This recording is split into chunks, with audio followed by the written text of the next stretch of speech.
네, 오늘은 에스라 3장의 말씀을 중심으로 예배 부족함과 풍성함의 하나됨이라는 제목의 말씀을 전하고자 합니다. 예배 부족함과 풍성함의 하나됨. 오늘 예배에 대해서 몇 가지를 말씀드리고자 합니다. 첫 번째로는 우리 인생에 두려움이 찾아온 이유가 뭐냐? 바로 예배를 잃어버렸다라고 하는 것입니다. 오늘 본문에 보니까 유다 백성이 예루살렘에 돌아오고 7월달이 되기까지 예배하지 않았습니다. 언제 돌아왔는지는 모르겠어요. 봄에 돌아왔다라고 하는 보통 이제 주석가들의 의견이 있는데, 그러면 최소 한 몇 개월입니까? 한 6개월 예배하지 않았다라고 볼 수 있는 거겠죠. 여러분, 고레스가 예루살렘으로 이들을 돌려오는 목적이 무엇이었습니까? 1장 3절 한번 볼까요? 한 장 넘겨서 1장 3절. 고레스가 고향으로 돌려보낸 이유가 뭐냐? 1장 3절 보겠습니다. 시작. 이스라엘의 하나님은 참 신이시라. 너희 중에 그의 백성된 자는 다 유다 예루살렘으로 올라가서 이스라엘의 하나님 여호와의 성전을 건축하라. 그는 예루살렘에 계신 하나님이시라. 아멘. 성전 짓고 하나님 섬기라고 돌려보냈다라고 하는 것이죠. 한마디로 예배해라 이런 목적으로 돌려보낸 것입니다. 그런데 돌아온 지금 현재 이 백성이 돌아오긴 했는데 7월달이 되기까지 수개월 동안 예배하지 않았다라고 하는 것입니다.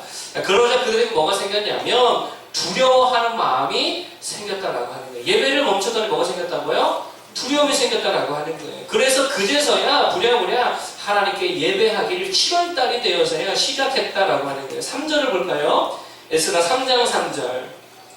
3장 3절, 그것이 그 배경인데요. 한번 읽어보겠습니다. 시작. 무리가 모든 나라 백성을 두려워하여 제단을 그 터에 세우고 그 위에서 아침 저녁으로 여호와께 번제를 드리며 아멘. 예배한 동기가 뭐래요? 예배한 동기가 백성을 두려워하여 이때로부터 하나님을 예배하기 시작하더라라고 하는 것입니다. 여러분, 이들이 예배를 시작하는 원인이 바로 뭐였냐? 모든 나라 백성들을 두려워하는 마음이 생겼을 때에 그때부터 비로소 하나님을 의지하면서 하나님께 예배했다라고 하는 거예요. 여러분, 인생에서 두려움이 왜 찾아옵니까? 환경 때문이 아니라는 거예요. 우리가 실력이 없어서도 아니라는 거예요. 통장에 돈 떨어져서 두려움이 찾아오는 게 아니라 우리가 뭐를 잃어버렸기 때문이냐면 예배를 잃어버렸기 때문이다라고 합니다. 기도를 잃어버렸고요. 하나님을 향한 믿음과 신뢰와 맡김을 잃어버렸기 때문에 두려운 마음이 생긴다는 거예요. 나도 모르는 사이에 내가 나를 의지하고 있고요. 나도 모르는 사이에 내가 나를 믿고 있고 내 환경과 상황과 조건이 주고 있는 편안함에 사로잡혀 있었기 때문에 여기에 약간의 지각 변동이 생겨버리니까 두려운 마음들이 생기기 시작합니다. 한마디로 내 삶에 예배가 무너지면 반드시 두려움이 온다라는 겁니다. 여러분, 예배가 무너졌다는 말이 무슨 말이죠? 내가 내 삶의 주인이 되었다는 거 아니겠어요? 내가 나를 의지하고 살고 있다는 거잖아요. 그러니 두려워야 안 들어요. 내가 나를 의지하고 사니 두려움이 있다는 거예요. 우리의 형편과 능력과 실력이 뻔한데 당연히 내가 나를 의지하고 살면 두려움이 올 수밖에 없다라는 것입니다. 여러분, 가인과 아벨 이야기를 여기 계신 분들이라고 다 잘 아실 거라 생각됩니다. 가인은요, 예배의 실패자였죠. 아벨은 예배의 성공자였습니다. 근데 여기서 가인, 예배에 실패했던 가인의 특징이 뭐냐? 두려움에 사로잡혔다는 거예요. 어떤 두려움이죠? 이런 것도 우리가 상상할 수 있겠죠. 동생보다 사랑을 못 받을까? 이런 두려움이 있을 수 있겠죠. 버려질지 모르는 두려움. 내가 장자인데 동생이 나보다 앞서는 거 아니야? 이런 두려움. 빼앗길 수 있다는 두려움. 그래서 그 두려움이 결국 살인을 저지르게 만들더라라고 하는 것입니다. 여러분, 사무엘서에 나오는 사울도 마찬가지죠. 사울의 특징이 뭐죠? 가인과 똑같아요. 늘 두려움에 사로잡혀 있었다는 거 아닌가요? 왕위를 빼앗길까 두려워했고요. 실패를 두려워했고요. 블레셋으로부터 침략당할까 두려워했고, 자신의 사람들을 다 다윗에게 뺏길까 봐 사랑도 뺏기고 인기도 뺏기고 자기 자녀들로부터 얻는 신망까지도 다 빼앗길까 봐 이걸 두려워했다는 거예요. 늘 두려움 가운데 살았던 게 누구냐? 사울이었다는 거예요. 그런데 사울의 또 한 가지 중요한 특징이 있습니다. 그의 삶에 뭐가 무너졌냐면 하나님에 대한 예배가 무너졌다는 거예요. 예배가 무너지니까 어디에 사로잡히더라? 두려움에 사로잡히더라라고 하는 것입니다. 여러분, 따라서 우리에게 어느 순간에 두려움이 몰려오고 있다. 그게 돈 문제가 관계 문제가 무슨 문제가 간에 어느 순간에 두려움이 몰려오고 있다. 그러면 따질 거 없이 뭐부터 회복해야 되냐면 예배부터 회복해야 된다. 고민할 거 없습니다. 예배부터 회복해야 된다는 거예요. 그러면 두려움을 다 이겨낼 수 있을 줄로 믿습니다. 그리고 우리 삶에 두려움만 이겨낼 수 있다 하더라도 잘 생각해 보세요. 두려움만 내가 이길 수 있다 하더라도 엄청난 열매와 엄청난 변화가 내 삶에 찾아온다는 거예요. 가만히 생각해보면 내가 두려움 때문에 잃어버리거나 그르친 일들 많아요, 적어요? 되게 많아요. 두려움 때문에 면접 망치고요. 두려움 때문에 시험도 망치죠. 두려움 때문에 관계도 망치고요. 두려움 때문에 성격도 이상해지고요. 두려움 때문에 스스로 갇히고 폐쇄적으로 바뀌고 우울증 걸리고 두려우니까 마약하죠. 두려우니까 술 먹죠. 두려우니까 음란 중독에 빠지죠. 두려움 때문에 미워하기도 하죠. 두려움 때문에 자기 방어하느라 남에게 상처 주고 이런 관계 닿게 되거든요. 그러니까 두려움만 우리 삶에 사라지고 주님이 주신 놀라운 평강으로 우리가 채워지고 무장되어져도 놀라운 역사와 변화가 충분히 일어날 수 있어요. 여러분, 그러니까 사탄이 사용하는 가장 훌륭한 무기 중 하나가 뭐냐? 가장 강력한 사탄의 무기 중에 하나가 뭐냐면 두려움을 심어준다는 거예요. 그런데 뭐 하지 않을 때 이게 생긴다고요? 예배하지 않을 때에 두려움에 빠질 수밖에 없다라는 것이에요. 여러분, 그래서 성경이 뭐라고 말하냐면 하나님이 주시는 마음은 어떤 마음이 아니래요. 어떤 마음이 아니래요? 두려워하는 마음이 아니래요. 하나님을 예배하고 하나님을 신뢰하고 하나님을 믿는 자들에게 주시는 마음은 두려워하는 마음이 아니래요. 평강의 마음이고 사랑의 마음이고 절제와 능력인 줄로 믿습니다. 그래서 이사야 41장도 뭐라 그래요? 뭐라 그래요? 두려워 말아라. 두려워 말아라. 놀라지 마라. 우리 말씀하고 있어요. 그런데 뭐 하면 두려움이 사라진다고요? 예배하면, 기도하면 두려움이 다 사라지게 될 줄로 믿습니다. 두려움을 이겨낼 수 있을 줄로 믿습니다. 여러분, 오늘도 우리가 예배하는 자들 되기를 바랍니다. 정말 기도하는 자들이 되기를 바랍니다. 내 삶의 아침과 저녁에 재단을 쌓을 수 있기를 바랍니다. 그러면 정말 우리 삶에 놀라운 변화와 능력과 열매를 거두게 될 줄로 믿습니다. 두 번째로 예배에 대해 말씀드릴 것은 뭐냐? 결국 예배가 뭐냐면 예배는 헌신이라는 거예요. 예배가 뭐라고요? 헌신이라는 거예요. 오늘 보니까 유다 백성들이 지금 제사를 드리잖아요. 근데 그 중에서 어떤 제사를 먼저 드렸냐면, 뭐를 드렸대요? 2장 2절, 3장 2절 하반절에도 율법에 기록된 대로 뭐를 드리고? 번제를 그 위에서 드리려 할세. 그리고 3절 뒤에도 아침, 저녁을 여호와께 뭐를 드리고? 번제를 드리고. 4절에도 기록된 주례대로 초막들을 이렇게 뭐를 드렸다? 번제를 드렸다. 여러분, 번제 제사를 먼저 하나님께 드렸다는 거예요. 여러분, 근데 번제가 뭡니까? 이 레위기에 보면 5대 제사에 대한 설명이 나오잖아요. 여기서 번제는요, 쉽게 말하면 헌신을 의미합니다. 헌신. 여러분, 우리가 착각하고 있는 게 있는데 그게 뭐냐면 헌신은 예배의 완성이라고 생각하는 경향이 있어요. 예배의 완성, 예배의 끝판이라고 하면 헌신할 때에 예배가 완성된다. 이렇게 생각하는 사람이 있는 것 같아요. 근데 아니라는 거예요. 예배의 시작이 바로 헌신이에요. 예배의 기본이 헌신이에요. 번제부터 하고 있어요. 레위기 5대 제사도 뭐부터 설명이 나오죠? 번제부터 나와요. 예배의 시작이 바로 헌신이고요. 예배의 완성이 헌신이 아니고 시작이자 기본이 되는 것이 헌신이다라고 하는 거예요. 여러분, 그러면 헌신은 뭡니까? 헌신은요, 자기를 포기하는 거예요. 이게 헌신이죠. 시간을 포기하는 거예요. 이게 헌신이에요. 물질을 포기하는 거예요. 이게 헌신이에요. 여러분, 결혼 생활도 결국 뭐가 중요해요? 헌신이 중요합니다. 헌신이 없으면 결혼 생활이 무너지는 것 같아요. 포기해야 된다. 포기할 걸 빨리빨리 포기하지 않으면 결혼 생활도 어려워요. 자기를 포기하는 게 이게 헌신이다라고 하는 것입니다. 여러분, 번제가 뭡니까? 결국 자기 포기가 번제라는 거예요.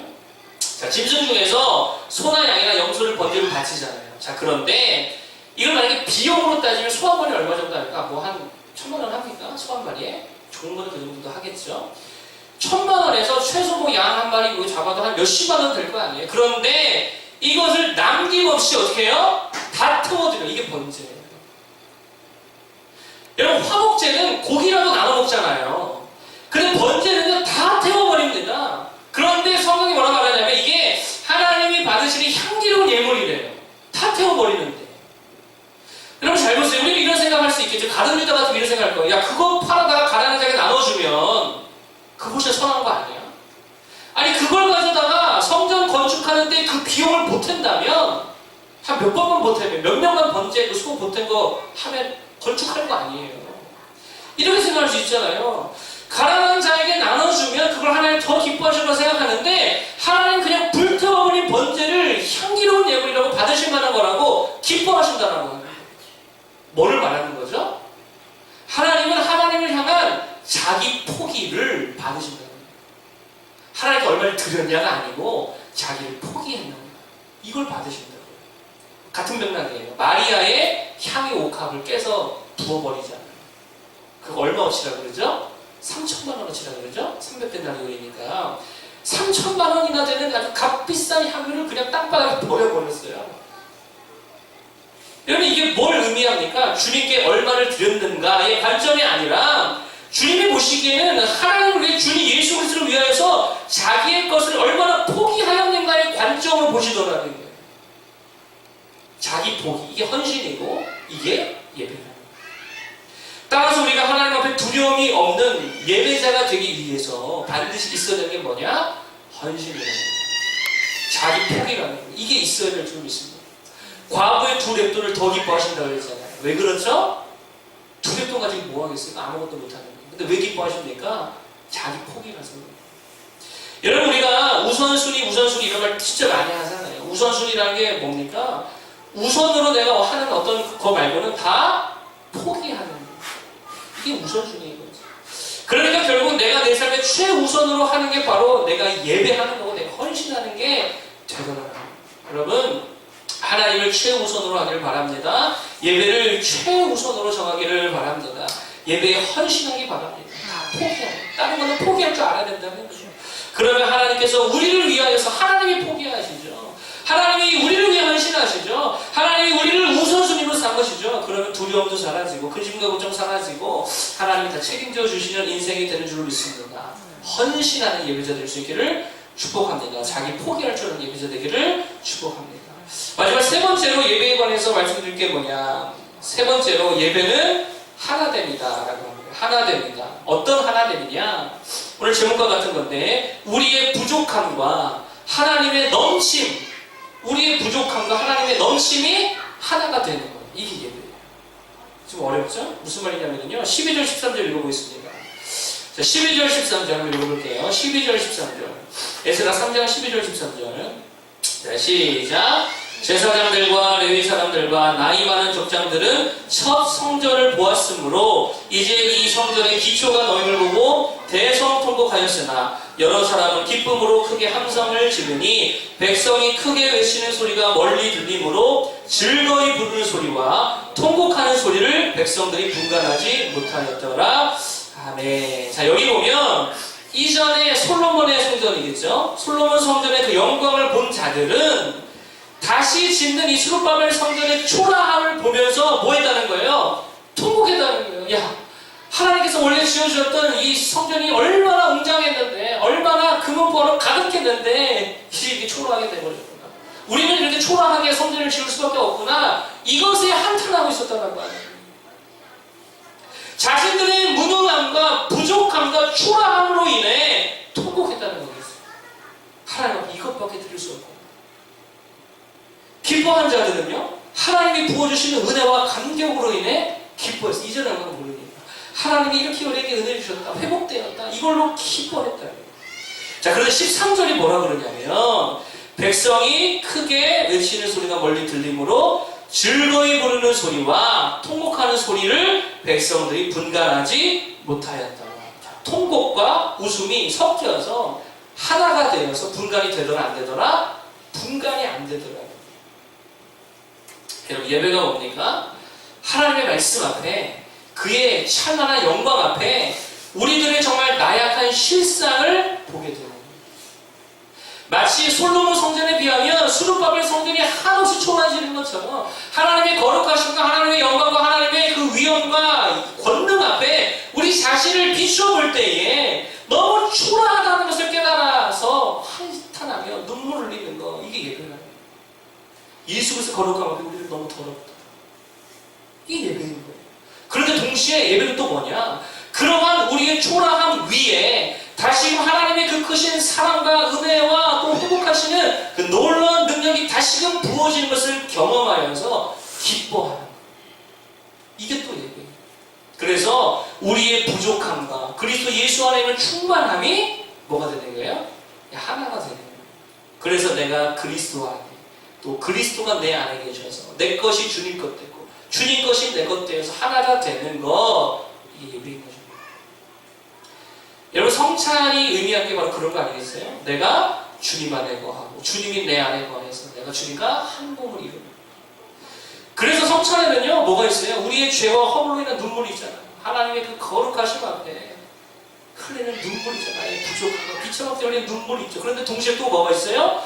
예수 그리스도의 그 압도적인 은혜로 다 깨끗해지는 기쁨이 공존하잖아요. 이게 성찬이고 이게 예배랍니다.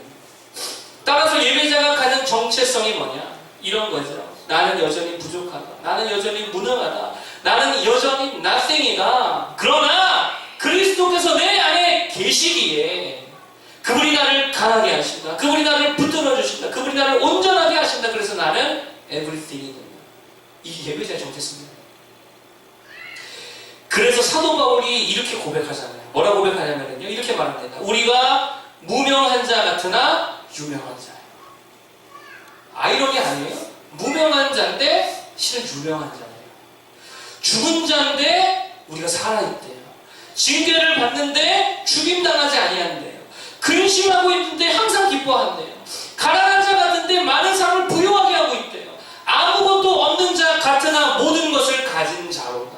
되게 이상한 말을 하죠. 이걸 아이러니라고 그러지 않아요? 무슨 말입니까? 무명한 자와 무명한 나와 유명한 그리스도가 하나가 된 거예요. 근심하는 나와 항상 기뻐하는 그리스도가 하나가 된 거예요.